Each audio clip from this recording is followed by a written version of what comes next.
I do believe that this place of being connected to the earth, being connected to these people who love and care about us, being connected to our plant allies, that all of these things are super important for our healing and growth. And I believe in the power of the inner healer. And I also believe in the power of all healing beings that are around us and within us and before us and behind us. And because like sometimes like we hit our limitations. Yes. We hit our limitations and we need each other.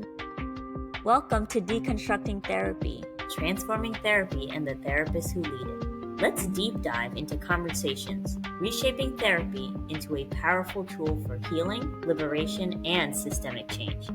Join us as we challenge the status quo, reimagine care, and celebrate therapists breaking barriers. Let's transform therapy together. On today's show, I have Virginia Walls joining me from Pensacola, Florida. Virginia is a licensed counselor, healer, storyteller, kindred spirit, and loyal friend. As the founder of Moon Rising, she creates transformative spaces for healing that center liberation, empowerment, and connection. Virginia is a story-informed trauma therapist, emotionally focused therapist and supervisor, and psychedelic-assisted psychotherapist. She is deeply committed to fostering inclusive spaces where individuals can reconnect with their true selves and heal from the wounds of oppression. Drawing from her own journey as an Afro-Indigenous woman, Virginia weaves spirituality and the wisdom of nature and plant teachers into her practice. She approaches her work with a belief in co-creating safe, supportive, and nurturing therapeutic spaces that empower clients to heal, grow, and transform their lives. Yes, I'm so happy to do this with you today. So, I mean, your story is probably the hardest for me to be like, what can I ask her? Because I feel like I could talk to you for like 30 hours on every aspect of your life. You do so many wonderful things. Like I think what we were talking about earlier was what feels important is let's start from the beginning and really dig a little bit deeper, get a little bit more vulnerable of where your journey started, how you became a therapist, what made you want to get into this field, and how that kind of evolved to the wonderful goddess you are today. Thank you. And for anybody listening, I'm saying that because has done so much in this field that's just revolutionary. Just does story-informed psychotherapy, does emotionally focused therapy, and has done emotionally focused therapy with me and a lot of our cohorts. Is a supervisor, but is also kind of breaking a lot of barriers in that world as well. Recently went to Kenya to do decolonization work. Is that correct? Characterization of it. Yeah. So there's so many aspects of her story. I really want to encourage anybody. We're not going to be able to cover all of it in this podcast. So I really want to encourage you. I'll put her link in the show notes and just check her out and the work she's done. It's incredible. Let's start from the beginning. Where did you decide, hey, I wanted to be a therapist? Mental health really spoke to you? It's kind of interesting sitting with some of this as I just realized that the age that I was when I decided to become a therapist actually was in the 8th grade. And my oldest child actually right now is in the 8th grade. So, Oh, wow. yeah, so just took a moment to kind of like, wow, okay. Did But a lot of your 8th grade self start coming back up for you as yeah, yeah, I was like, crazy how that happens. yeah. But I remember I was sitting down at a table, this one of these like round tables, white round tables at the lunchroom. And I was taking a look at all of my friends that were around the table, and I looked at the girl who was directly across from me. I'm like, wow, she is so screwed up. And then looked at the girl next to her, like, wow, she's so screwed up. And then the girl next to her, and then the girl next to her, and then the girl next to her, and then I got to me, and I was like, wow, I am so screwed up. As I sat with it, I was like, okay, well, what is the difference between me and my friends here? And the thing that I could find that was different between me and my friends was that I had a mom that I knew loved me, even though she didn't always understand me, and frankly still doesn't always understand me. But I knew that she loved me, and that was something that I felt was very different from me and all of my friends. And I decided in that moment that I wanted to be that one person who was there for somebody else when they didn't have anybody else. and I decided in eighth grade to become a therapist. Wow, that's big. So we're all screwed up. I love the ability to even just really zoom out of your environment and even yourself in that moment and have that clarity of like we're all struggling, we're all doing this together, we all have these Yeah. flaws, but I I can still see that and be appreciative of what I have. It's not perfect, and how can I give that to other people? Oh, that's such a beautiful heart from such an early age. So I mean, just with my whole journey with that, I mean, it did kind of like, okay, do I want to teach? Do I love food and nutrition, and like, and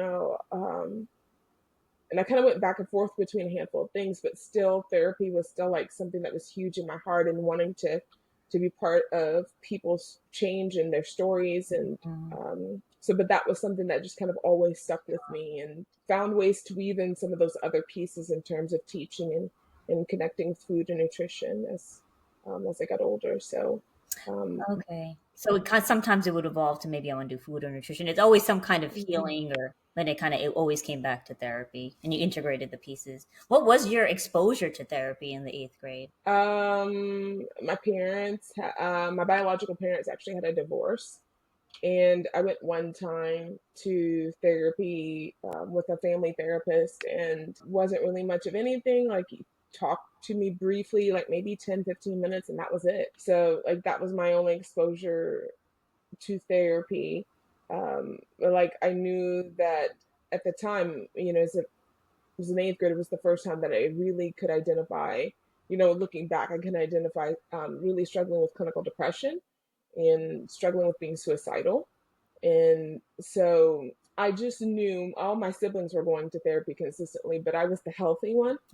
Oh, I was the one who didn't need any help, because I wasn't like, acting out in certain ways that would signify me as needing help. okay, But I just knew that I wanted to be that person that was there for someone, because I just noticed so often people don't have anyone. okay. So everybody else's screw up was like louder, but Yeah, internally you knew there was something yeah, not okay with you as well. right. That's probably why you could connect with the parts of them that were showing up in that way. Yeah. Where how did your journey kind of evolve from there? This sounds awful, and I don't mean to be awful. I went to a program where um, beautiful education, lots of really great wisdom and knowledge. But I remember going to my grad school program, and when I looked around the room, there's only one other brown person in the room, and there was about 50 clinicians. I mean, these were very brilliant people that were in the room with me. I remember hearing the professors cut down and talk very harshly to a lot of like my white colleagues, and that, like I said, were absolutely brilliant, what have you. And so part of the way that I got through that was like, I'm like, you know what, I'm going to shut up. I'm going to do my work, Yeah. and I'm getting my A, and I'm gonna walk out this door, and I'm not gonna look back. And when we graduated, it was only six of us that walked on time, and it was Wow. me, just happened to be the other brown person that was there. And then mostly everybody else had either an eating disorder or a substance use disorder. So like Wow. it, I really found that essentially that like I felt like I learned a lot in terms of like education, in terms of book knowledge, in terms of clinical skills and research. And I felt very strong in those sense of skills, and also just like very humbled by the process and surprised that I made it. Yeah. Um, After that, I kind of went off the radar for probably maybe about 10 years. 10 years. And Wow. so, That was a hard uh, jump. Wait, did that mirror any of the growing up, any of the stuff that happened growing up? Because I'm also hearing bits in your story of I was really alone, and I know I was loved, but I wasn't really seen. And on the outside, mm, there's this mask of everything's fine with me. I'm the the one who's okay and healthy. healthy. Yeah, and everybody else's stuff is really getting in the way of their functioning. But Hmm. inside, there's turmoil. Outside, I'm just doing what I'm supposed to, and so it sounds so similar to what you're saying with grad school. Yeah, I guess I didn't think of it that way, but like when I'm thinking of like in terms of like hits to the nervous system, Mhm. and just thinking about, my mom getting a divorce, getting remarried, that whole process, the whole blended family piece, Mm-hmm. then my grandmother moving in, because we are, um, our family background, we take care of our elderly. And Yeah. so my grandmother moving in, I'm the oldest girl. And I just remember just like running to school and getting involved in as many things as I could. But so that is kind of a little bit of a disappearing act there as well, in terms of Yeah. like, And your let me just, academics just saving you, right? Your yeah. ability and your intelligence to really filter and focus into that. That's wonderful. That's wonderful that you were able to do that both times, really, right? When your external world is full of chaos and people who don't have container to see you or really understand you, um, you had a beautiful ability to focus on what you had to get through it, even though you had to shove yourself down a bit. And so the 10, you tell me about the 10 years I disappeared. For probably like the first 6 years, I just kind of like kept my head down and just worked in a group practice. And some things were kind of like they were making a lot of administrative changes that myself and several other clinicians just did not agree with. And so like several of us left that practice. And then I kind of was in a solo practice for a while, and then started talking with some of my colleagues and ended up like joining another practice. But all the while I felt it was important to kind of like keep my head down, not make too big of a scene, and just kind of practice and hope I don't get sued, kind of thing. Oh my god. And I'm share with people, I'm like, no, I've got black clinician paranoia. Like I'm always worried I'm gonna lose my license. So like I just felt this need to just kind of like keep my head down, do my work.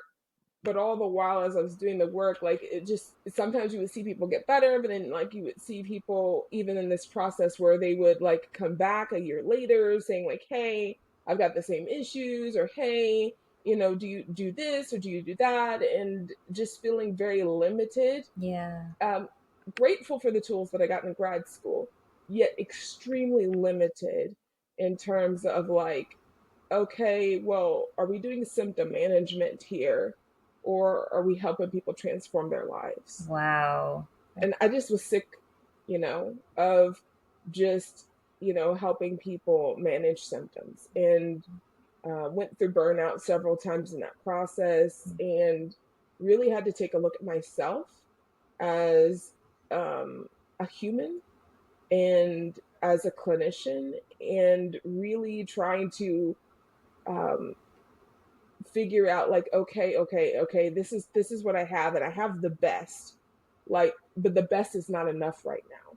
So what do I need now? And so I just started doing a lot more soul searching. I had some sicknesses and things in my body that I just could not figure out, and started going back to, that very precious time that my grandmother was living with us and we were taking care of her, and going back to some of those things, like dusting them off of my memory of like, oh yeah, remember she said this, oh yeah, I remember she said that, oh yeah, oh yeah. And started to find that essentially healing and transformation is not anything new. And Wait, I just want to stop. That image is so beautiful to me. It's like I went to a great grad school. I had all the knowledge. I'm collecting more and more knowledge, and it wasn't enough. And I have the best of the best. And then the pausing and where do I go from here? And the fact that you were able to just tap into your ancestors with that, and it fed you of, oh, it's already been here. I just needed to slow down and listen to it. Wow, I love. I didn't appreciate it as much as like you hear so many younger people say like you had all this wisdom and knowledge like right at your feet, and did not appreciate the precious gift that it was given. And so um, I've just been taking a lot of time and energy in that process of like going back, dusting some of those things off, and really owning them, and really becoming more embodied with them, and becoming more Mhm. embodied with myself and my lineage, and helping others do the same. Yeah. Oh, that's so beautiful, and I can see the emotion in your face as you have this of connecting with her, pulling from her, and then also a little bit of that pain if I didn't appreciate it, Hmm. as I wish I had. Can you tell me about her? Exactly. I have. This, yeah, she's like 4'10", Spitfire. Um, she was born in the 1920s, and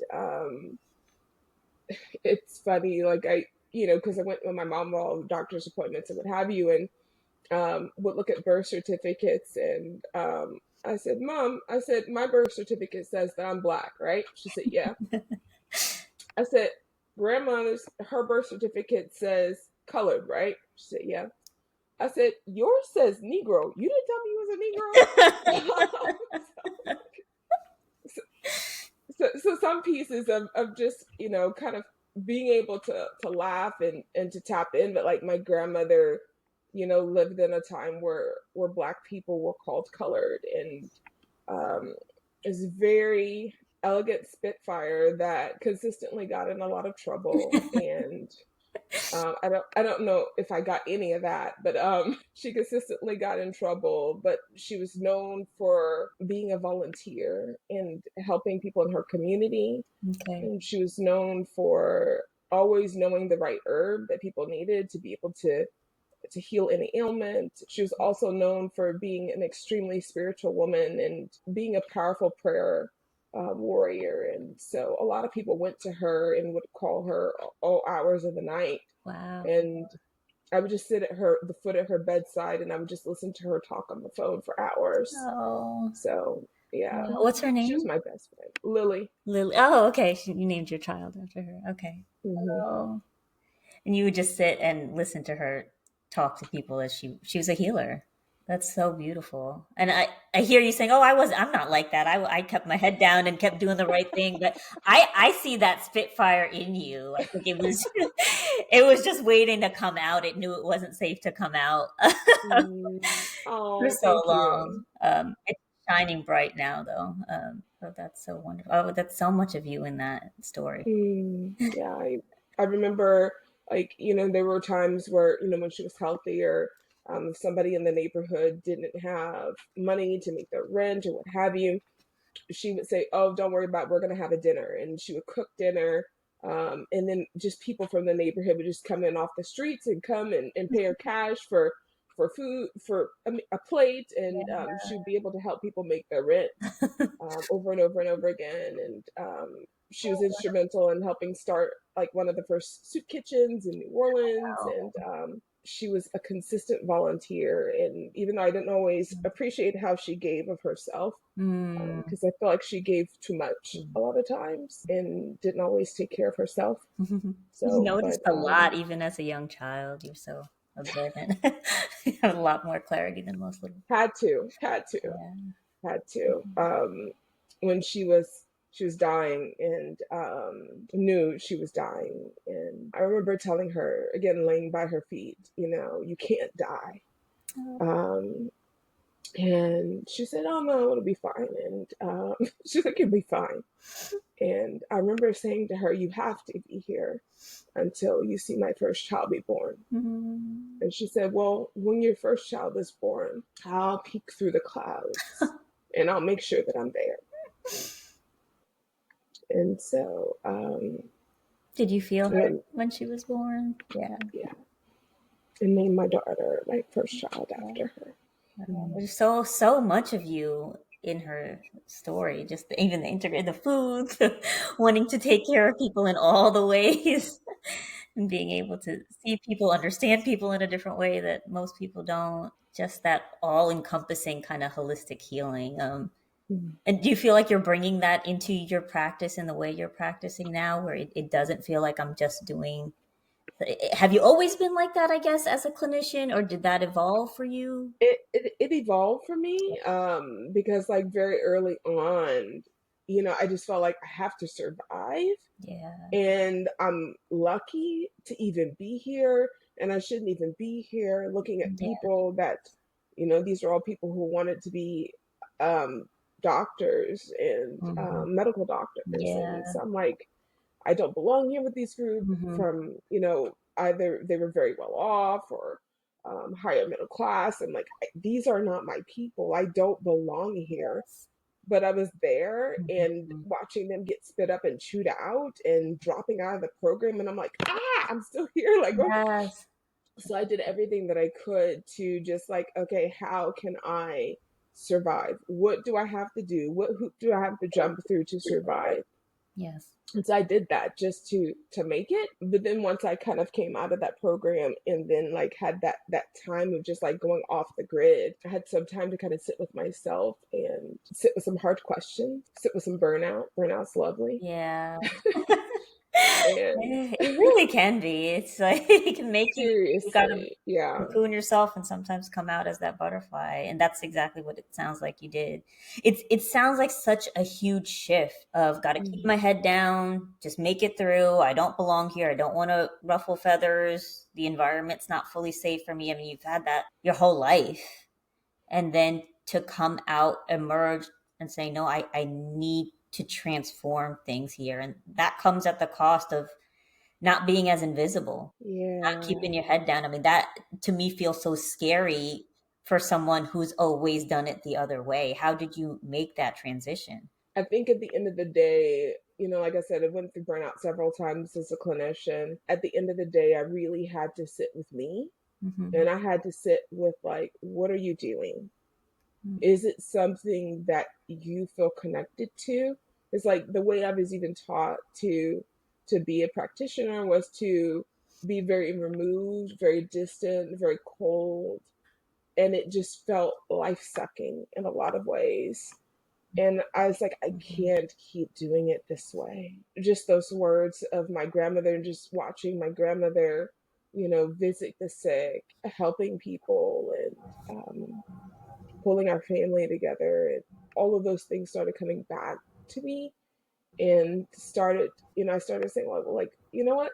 Some of this stuff has been here a long time. And like, maybe I need to not just throw away things that are old just because they're old, and maybe there's a better way that's already been, and I just need to go back and find it. Wow. That's so beautiful. Look at the beauty that comes from just slowing down and sitting with ourselves. Just so much wisdom. And just, that's what we're It was starting hard. here. I call it depression, but like, okay, come on, all right, we'll go with that. I'll go with that. There can be so much beauty in different. I know that's probably like horrible to hear from somebody who's listening to this and like sitting in the midst of it. Probably want to slap me when I say it, but I've had No, some of no, the it's most wonderful growth from like the most excruciating periods of depression. no, I know, but seriously though, I feel like, those are the times that have grown the most, have been in the hardest times where I was just felt like I was just pressed on every side Yes. and I didn't have any other choice but to sit down and just be like, you can keep going the way that you're going, Yeah. or you could be honest with yourself here. And the way that I was going was killing me. It was literally killing me. Yes. You can keep going the way you're going, or you can be honest with yourself. That's so true. Yeah. Sometimes for me, or the episodes I've had of depression too, it's just a cue of my body saying, "I can't. You can't do this anymore. This way, it's not working. You have Yeah. to change your operating system. This is not working for you anymore. You have to change something. You have to kill certain parts of yourself, which Yes. are scary and Yes. hard And necessary. and necessary." Not everything hard isn't beautiful. Yeah. And Yeah. that's something that I've consistently seen as kind of, um, if I were a character in a movie, I would say that would be part of my story arc, just in terms of like, you know, so anytime I see something that's just really hard and I'm like, oh, I need to give up, I'm not really sure, it's always a sign for me that there's something that it just doesn't serve me anymore. And it's okay to leave it behind. Yes. That's kind of beautiful how our bodies just shut it down. They're like, nope, if you're not going to shut this down, I Yep. will shut it down for you. This is not serving you anymore. Slow down, go a different direction. And it sounds like you did in such a beautiful way. And we're able to really hear something that's always been there. Yeah. I keep having that image of you sitting at the foot of your grandmother's bed and just soaking it in. So that's one of the things I'm trying to do now with my own kids, and with the people that I have the privilege of working with, is like, okay, can we move through all of the smoke and the mirrors, and can we just get really real? Yeah. And my hope is that my kids don't have to work so hard um, to be able to integrate things that's their inheritance, Yeah. and that they could just move in it much more boldly and beautifully and freely, Yeah. and not have to wait as long as I did. Mm. Oh, I love that. And the work just feels simpler the way you're putting it. It's like it's all already there. It's already in you. There's a wise soul in each one of us. Can we just move through the smoke and mirrors, calm it down, slow it down, really get in our bodies and just listen? I feel such a faith in you for everyone that they can just do that. Yeah. And then that kind of can go against, how I was originally trained, in the sense that the therapist is the expert. When we start to decentralize, the therapist is the expert, and start to empower and truly believe that each and every single person that we work with, that they are the expert, truly, not in just some sort of That is theoretical sense. yeah. Like, they are truly the expert, and we truly need to listen to their nervous system and what works for them. um, Yes. it is a very different place. Yes. And I said that for so many years and did not have a clear understanding of that. I was just about to say that because that's exactly what came in my head too. I'm like, because we're taught that too in school. Oh, they're the Correct. expert. Tell them the expert. Put that on your But you're still the paperwork. expert. But there's this anxiety almost of you don't really think they can do it without all of your wisdom, and That's then you correct. think you can't even really do it either. You have your imposters, and it And they feeds don't feel into like they can do it without you either. yes, yes. And so because I've had so many levels of change there where I'm like, oh no, no, no, no. The human body, the human spirit is really remarkable. I have to do less and less and less in the therapy room. Everybody Yes. is just so they already have it in them. Yes. It's already there. It's Yes. just waiting to be unlocked.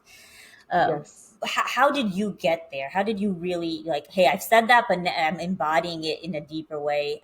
Tell me about that journey. I think that for me, a huge part of that was me starting to learn how to do it with myself first. And, I always tell anybody that I'm working with, like, hey, look, like, everything that I'm going to tell you, everything that we work on, like, I've already done, practice regularly, like, hit my head up against a million times over. And I will never tell you to do something that I don't already do or have practiced for years. I really had to do that with myself, because I kept having these recurrent episodes of clinical depression. I had did not realize I had an eating disorder for so long. I was like, oh, that's me. Oh, okay. Oh, I don't know how to get out of this. Oh, okay. Um, and so part of my own healing journey, and just watching, like, I went to all the different professionals and things, and went to my doctor and, like, hey, I think I have an eating disorder, I think I need help. And medical providers giving me very things that actually were making my eating disorder worse. And I'm like, what is this? I'm gonna die, like, I'm gonna die like this. And so Wow. um it really came, a lot of it, from me slowing down and me really needing to work on my own stuff, that I didn't realize I was as sick as I was. And Oh my goodness. Oh wow. My heart hurts just even hearing the amount of struggle. So it's like you had these struggles, you didn't even know you had them, and then even after they were named, you were going to all these resources and it still was not getting and I better was a or getting therapist. worse. And you went to therapist, is that what you said? I was a You were a therapist. therapist. Like, yeah. And I was going to all of these people, that these are the people that you go to, these are the people that you work with. And I was just getting sicker. Wow. And I was like, I have got to do something different. Like, it was a life or death thing for me. Wow.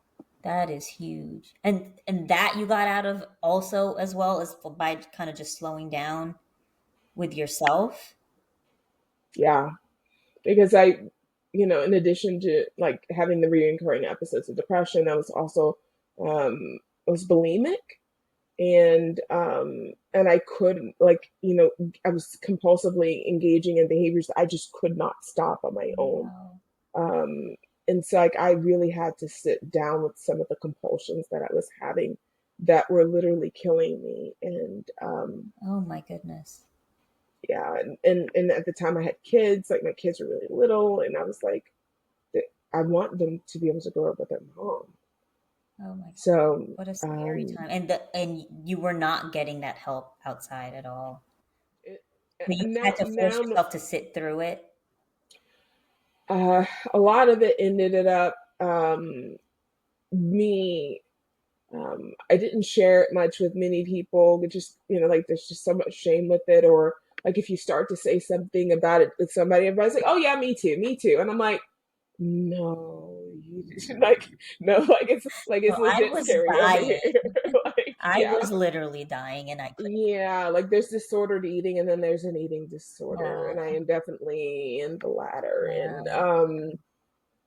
honestly, the relationship that I have with my husband was super beneficial during that time, and me being able to kind of like start to work through my own shame Mm, and just really starting to disclose to him in those moments where, like, I could not stop myself. oh, wow. And I needed help. And so Was that I think hard that to that's, say out loud? Did that take a while for you to? oh, for I sure. cannot Oh, stop for sure. myself from doing this. Yeah. Wow. And I'm a Oh, for sure. therapist, and there's I. And I can't. Oh man. So I think that that's another piece that I'm just noticing as I'm sharing with you, that it wasn't even just me like discovering myself or understanding myself. It was definitely me being connected to people who loved me, cared about me deeply, and were able to see me even in moments of my own shame, Hmm. and to still accept me and support me. Yeah. So I'm so happy you had that. It saved your life. mhm, And I'm so happy that you yes, were able to be vulnerable enough to say that. yeah, it took a I'm long happy you're time. sharing this story. I know it's a big risk on your part, but I think it's so important for therapists to hear this because we struggle with all these things ourselves. I know better. I should know better. And there's something that I'm doing that is hurting me, and all the knowledge in my head knows the way out, but I cannot And stop. it's I not cannot enough. change this pattern. I don't know what to do. That can be so that's hard for anybody, but as therapists, there's this other barrier to it of we should know better. Yeah. Um, And and again, that kind of fights against all the theories and things that I was taught, is that, like, oh, if people have this insight and if they just know, then all of a sudden everything gets better. And I'm like, no, yeah, it didn't work for me. yeah, And it wasn't working for the people, not long term, that I was seeing. hmm, So it really was this process of not only just connecting, slowing down, and trying to like understand my body screaming at me consistently, yeah, but it also was this interconnected piece of being able to be connected with people who love me. And at the time I was married, my grandmother was no longer living, and so even just taking time and being going back and being connected with parts of things that she had tried to show me, tried to tell me. And as a grown woman, with my own kids, like some of those things were like, oh, okay, I get it now. So even just connecting back with her and her wisdom, and wow, so it wasn't even just, because sometimes I think we can almost get almost like, oh well, um, I'm the only one and it's just me. But I do believe that this place of being connected to the earth, being connected to these people who love and care about us, being connected to our plant allies, that all of these things are super important for our healing and growth. And I believe in the power of the inner healer, and I also believe in the power of all healing beings that are around us and within us and before us and behind us. And um because, like, sometimes, like, we hit our limitations. We yes, hit our limitations, and we need each other. yeah, wow, that is so powerful. That's just a picture you're painting of all kinds of healing. Our inner healer, our inner wisdom, the people that came before us, the people that are around us, the plant, like you need all of it. You need to be embedded in all of it. And it really goes to show how limited that traditional view of therapy is. If you're going to be healed in this little isolated box from this wise therapist feeding you some knowledge from a book, that's so limited. That's such a small Yeah. piece of the picture.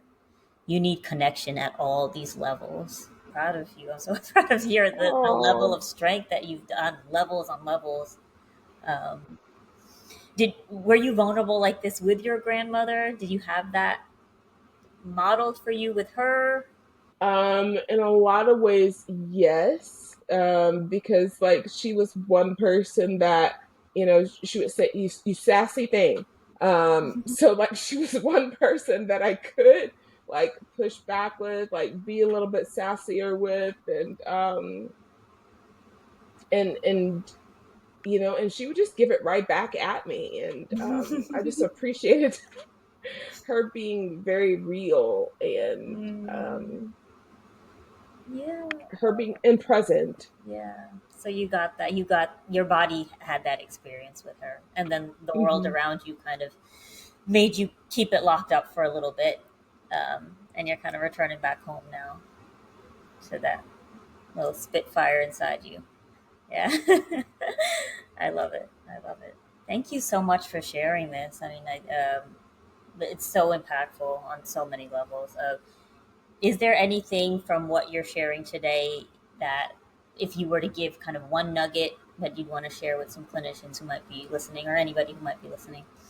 Embodied wisdom, I believe, is not only just something that's just solely locked up in the inside of us, but I believe that it also is connected in our relationships. So even if we don't have a human to connect with in those moments, finding that place of connection, then that becomes a place where we can become even more rooted and grounded with that inner healer. Beautifully said. Beautifully said. Thank you so much. Would love to pick your brain on other stories some other time. Um, Sounds good. and I will put your website on the show notes. Is there anything else you want to give a shout out to? Do you have any social media? Do you have any other resources that you'd like to draw attention to? No, just my website, moonrisingllc.com. So if you want to connect or reach out or what have you, like I would love to connect with people there. All right. Wonderful. Thanks, Virginia. Join the movement and keep the conversation going at deconstructingtherapy.com and follow us on Instagram at deconstructingtherapy.